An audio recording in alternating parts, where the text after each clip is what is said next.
Ce programme vous est proposé par Endoker RDC et CEDED.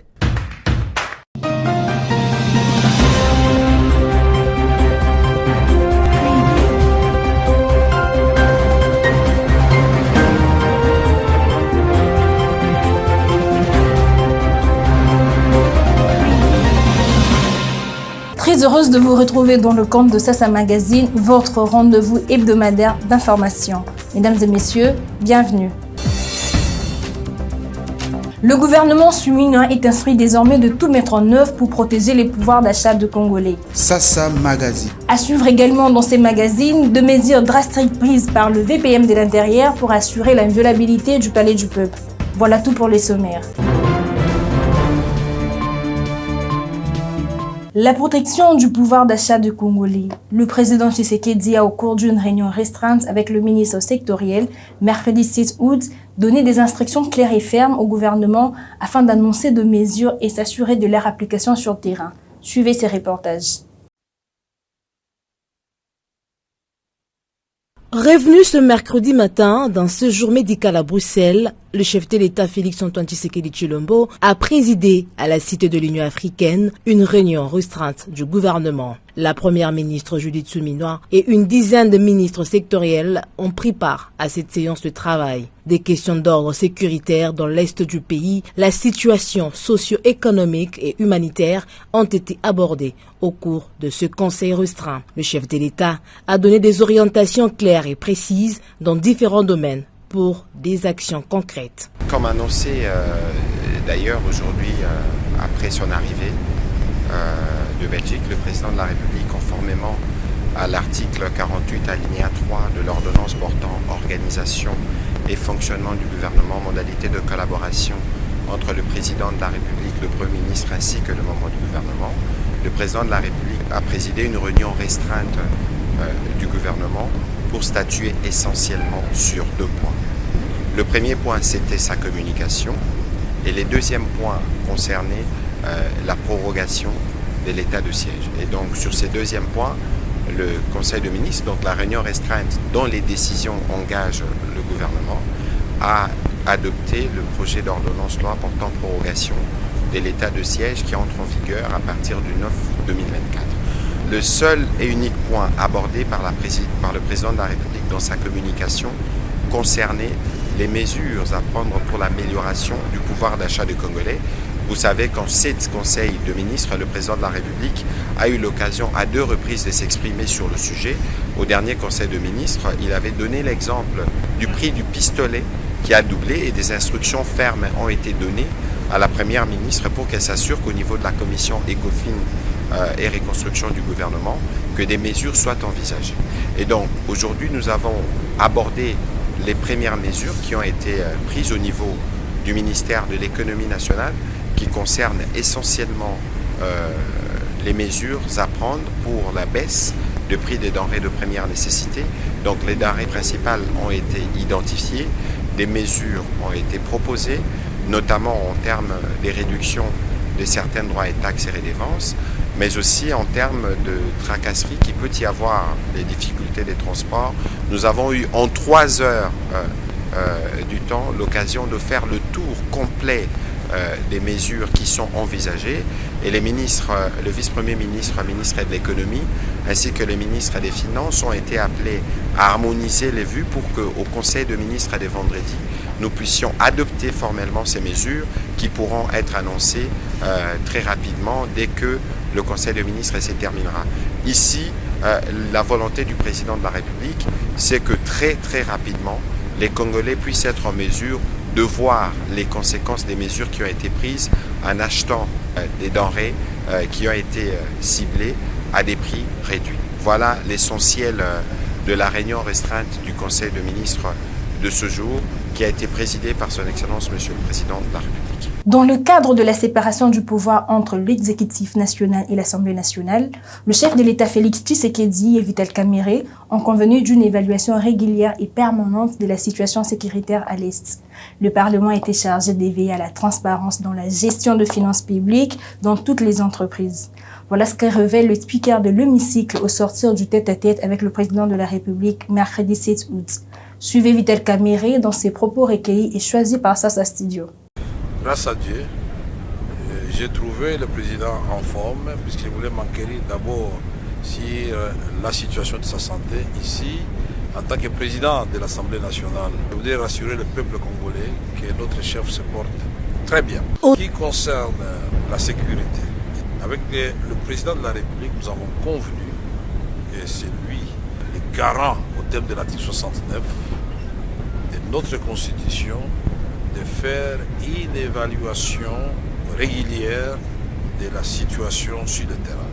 L'Assemblée nationale en tant qu'autorité budgétaire, le gouvernement en tant qu'institution qui gère la République au quotidien, le président de la République en tant que chef de l'exécutif, les responsables des cours et tribunaux, c'est-à-dire le pouvoir judiciaire, et si l'échec, on peut inviter les ministres, vice-premier ministre de la Défense, vice-premier ministre de la Justice, vice-premier ministre de l'économie, vice-premier ministre de l'intérêt sécuritaire et affaires coutumières, selon le problème à traiter. Parce que le président de la République, tout le monde le sait, il n'a pas lésiné sur les moyens. Il a recruté les hommes et il les a formés.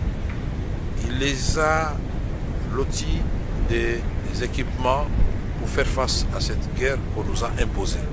Parce que nous ne sommes pas des ventes à guerre. Nous n'avons jamais traversé la frontière qui nous sépare avec le Rwanda, ni la frontière qui nous sépare avec l'Ouganda. Nous voulons la paix, et la paix sur l'ensemble de la région des Grandes Lacs. Ceci dit, le président voudrait une transparence totale dans la gestion et des fonds, non seulement au niveau de l'armée, mais au niveau de toutes les autres institutions.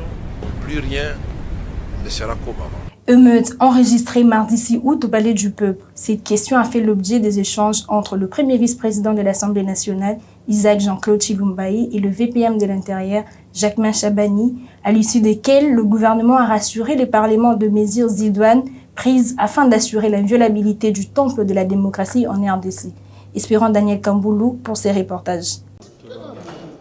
Le premier vice-président de l'Assemblée nationale, le professeur Isaac Jean-Claude Chilumbayi Moussaou, a échangé ce jeudi 8 août 2024 avec le vice-premier ministre de l'Intérieur et Sécurité, Jacquemain Chabani Louko, à la tête d'une forte délégation du haut commandement de la police nationale congolaise. Par les canaux du VPM de l'Intérieur, le gouvernement congolais est venu rassurer les parlements du renforcement des dispositions sécuritaires au Palais du Peuple au lendemain des troubles qui ont émaillé ce temple de la démocratie. Le mardi 6 août dernier, les élections au Sénat et les activités à l'Assemblée nationale ne seront jamais perturbés, a rassuré Jacquemain Chabani, qui révèle que les responsabilités seront établies quant aux incidents du mardi et les coupables seront sanctionnés. Nous sommes conscients qu'il y a un calendrier électoral au niveau de la Chambre haute. Il était important pour nous d'avoir cette communication avec le bureau du Sénat pour les rassurer aussi que ces élections vont se dérouler dans la sécurité la plus totale. Il va falloir aussi identifier les responsabilités des uns et des autres et de sanctionner pour que plus jamais cela ne puisse se répéter en République démocratique du Congo.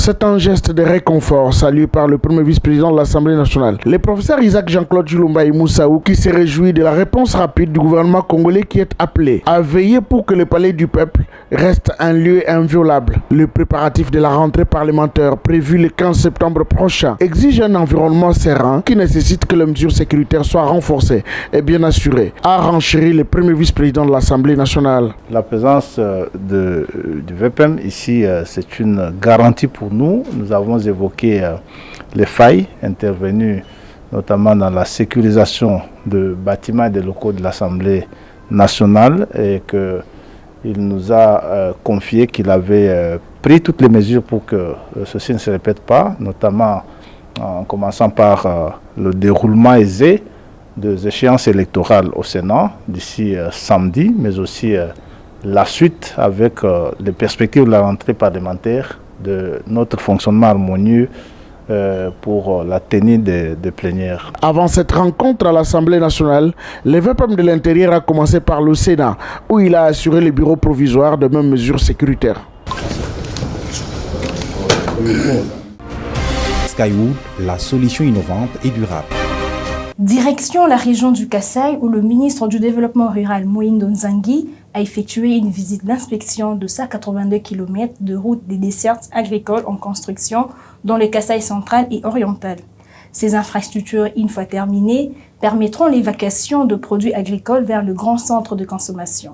D'amples détails de ces reportages de Freddy Million Bouemboué, ici rendu par André Katende.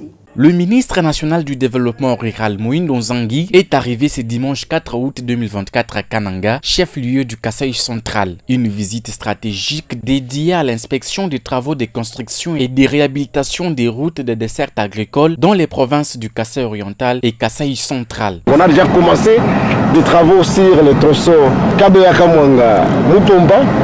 Et nous voulons faire l'extension de Mupomba jusqu'au Kasaï central. Le travail a déjà commencé, mais puisque nous sommes ministres de terrain, nous devons nous rendre compte de l'effectivité des travaux sur terrain. Ces routes agricoles en cours de finalisation, comme les tronçons Kabeya-Kamwanga-Mupomba, sont essentielles pour dynamiser l'économie rurale. Elles permettront aux agriculteurs d'acheminer plus facilement leurs produits vers le marché urbain, un atout important pour ces communautés souvent isolées. L'état d'avancement des travaux a d'ailleurs reçu l'approbation du chef Mupomba Kalonji Godefroy, autorité traditionnelle des Bakantombolo, qui s'est dit satisfait des efforts entrepris pour améliorer la vie de ses administrés. Je suis très content parce que le président a honoré sa parole en ce qui concerne la réhabilitation de routes et le projet de construction des maisons. Au total, 182 km de routes doivent être réhabilités, dont 82 km pour les tronçons Kabeya-Kamwanga jusqu'à la gare Mutefu. 50 km de ces tronçons sont déjà ouverts, mais il reste encore du travail à accomplir. Les travaux menés par les établissements Lietou sous la supervision de l'OVDA devraient s'achever dans 5 mois. Cette initiative s'inscrit dans une stratégie plus large pour soutenir les agriculteurs locaux et stimuler l'économie régionale. Le ministre Moïse Nzangi a tenu à s'assurer que ces projets répondent aux besoins spécifiques des provinces concernées. Il a aussi mobilisé ses services et appelé à l'implication de la population pour les succès du projet Village Pilote. Une dynamique de développement est en marche au Kasaï et elle nécessite l'engagement de tous pour transformer ses ambitions en réalité tangible. Et puis pour terminer, la coopération sino-congolaise, le directeur général de l'APCST, Freddy Yodichembo et Zhao Bin, ambassadeur extraordinaire et plénipotentiaire de la Chine en RDC, se sont dissatisfaits de la mise en œuvre depuis 5 mois de la Convention aux ressources contre infrastructures signée entre les deux nations. Ils l'ont fait savoir au sortir d'un échange tenu mardi 6 août à Kinshasa. Reportage. Plusieurs sujets de coopération étaient au menu de cet échange à l'ambassade de Chine entre Zhao Bin, ambassadeur extraordinaire et plénipotentiaire de la République populaire de Chine en République démocratique du Congo, et Maître Freddy Yodichembo, directeur général de l'agence de pilotage, de coordination et de suivi des conventions de collaboration signées entre la République démocratique du Congo et les partenaires privés. Je viens d'avoir un entretien très enrichissante et fructueuse avec M. le DG. Nous avons parlé surtout de la coopération sino-congolaise dans le cadre de la convention ressources contre infrastructure amendée il y a 5 mois par les deux parties de façon amiable. Nous sommes tous les deux très satisfaits de l'exécution de cette convention et nous avons aussi ensemble, nous sommes parvenus à un consensus sur l'amélioration continue de l'exécution, mais aussi sur l'éventuelle possibilité de l'élargir pour le faire encore davantage bénéficier au peuple congolais. La PCSC, dans son rôle d'interface entre les différentes parties et entités intéressées par les projets issus des accords de collaboration ou de coopération en matière d'infrastructures de base et de ressources naturelles, est en voie de signature de nouvelles conventions, et celle mère avec le groupement des entreprises chinoises est une référence pour l'agence qui ne ménagera aucun effort pour la protéger et surtout s'investir pour que toutes les parties prenantes en soient gagnantes, selon l'esprit de l'avenant numéro 5 signé le 14 mars dernier, a déclaré Maître Freddy Yodichembo, au sortir de cette audience. Nous avons eu vraiment des échanges très fructueux, très riches.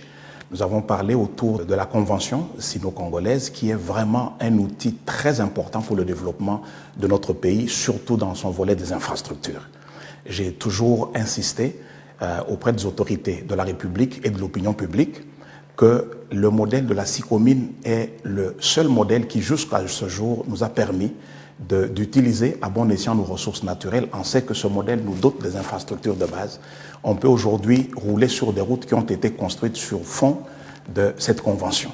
Et donc c'est une convention à protéger. Et c'est ça notre rôle. Notre rôle, c'est de garantir le bon fonctionnement de cette convention, la protéger contre des prédateurs, contre des interventions, des interférences. Mais nous voulons que cette convention soit non seulement protégée, mais qu'elle soit propre, irréprochable dans son fonctionnement.